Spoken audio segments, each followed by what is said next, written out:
Bien, y en nuestro canal el día de hoy, fútbol, historia y algo más, hoy nos vamos a ir por el lado de la historia. Vamos a hablar de un gobierno poco conocido, pero que dentro de las cosas se puede considerar un buen gobierno. El gobierno de Eduardo Santos, presidente de Colombia entre 1938 y 1942. Hay un contexto histórico antes de llegar a esta presidencia, y es que fue la presidencia que sucedió a nuestro buen amigo y gran expresidente Alfonso López Pumarejo, quien había generado muchas reformas con la Revolución en Marcha, entre ellas la reforma agraria, que es muy conocida en la historia de este país. Ahora, ¿qué es lo que pasa? Eduardo Santos tuvo una férrea oposición del mismo presidente de ese entonces para no ser quien prefería que su reemplazo fuese Darío Echandía. Intentó reelegirse también López Pumarejo. La dirección del Partido Liberal no le da el aval y decide poner a Santos. ¿Por qué había una oposición de parte de López Pumarejo contra Santos? Porque López Pumarejo consideraba que Santos iba a echar para atrás todas las propuestas que él había llevado, todo el proceso que llevaba con la revolución en marcha, todo lo que él había avanzado, López consideraba que lo podía llegar a echar para atrás nuestro buen amigo Eduardo Santos. Pero no fue así. Eduardo Santos fue un presidente muy conciliador, muy de paz, muy tranquilo y muy calmado.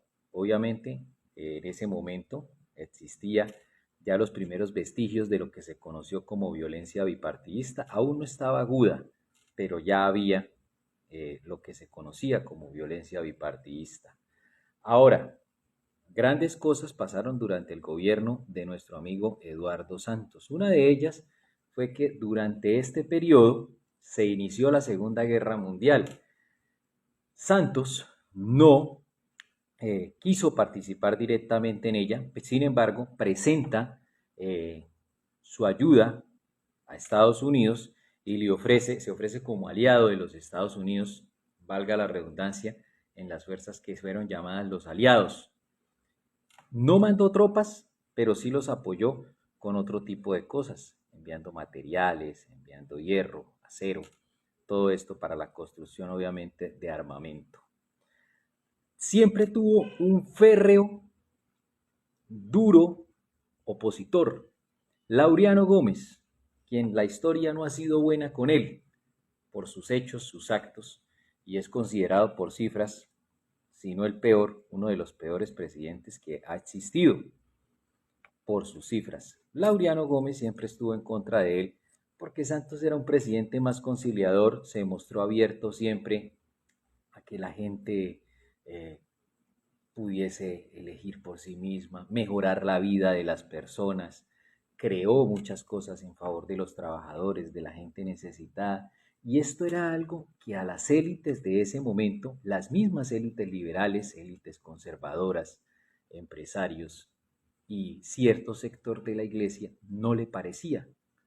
Y tuvo que enfrentarse a toda esta parte, y la cabeza de toda esta oposición la encontramos en el señor Laureano Gómez. Eduardo Santos, un presidente que le dio a los trabajadores en Colombia algo que se conoció y se conoce, porque aún hoy en día existe, como el Ministerio del Trabajo. Este señor fue en que creó el Ministerio del Trabajo con el fin de brindar garantías y de brindar descansos dominicales, de brindar un montón de cosas que en ese momento los trabajadores no tenían. También les permitió sindicalizarse, obviamente con unos parámetros que no fuesen a perjudicar ni a las empresas ni a la sociedad. En calidad de educación estuvo muy abierto a la capacitación de docentes y a que se mejorara la calidad de vida de los estudiantes, ofreciéndoles zapatos, ofreciéndoles prebendas que podían mejorar la calidad de vida de los estudiantes y mejorar la formación de los profesores en pro de un mejor desarrollo en el país. Eduardo Santos, presidente poco recordado, pero que hizo muchas cosas buenas por el país. Su gobierno siempre será recordado como el gobierno de la gran pausa. ¿Por qué? porque precede a el gobierno de Alfonso López Pumarejo, que es considerado a hoy en día uno de los gobiernos más prósperos por todas las reformas que produjo y por el cambio de mentalidad que generó dentro del país con estas reformas. La más importante de ellas, la famosa reforma agraria, que vio afectado al gobierno conservador o a las élites conservadoras de aquel entonces. Eduardo Santos, hoy en fútbol, historia y algo más con el profe Rodri. Que estén bien, muchas gracias.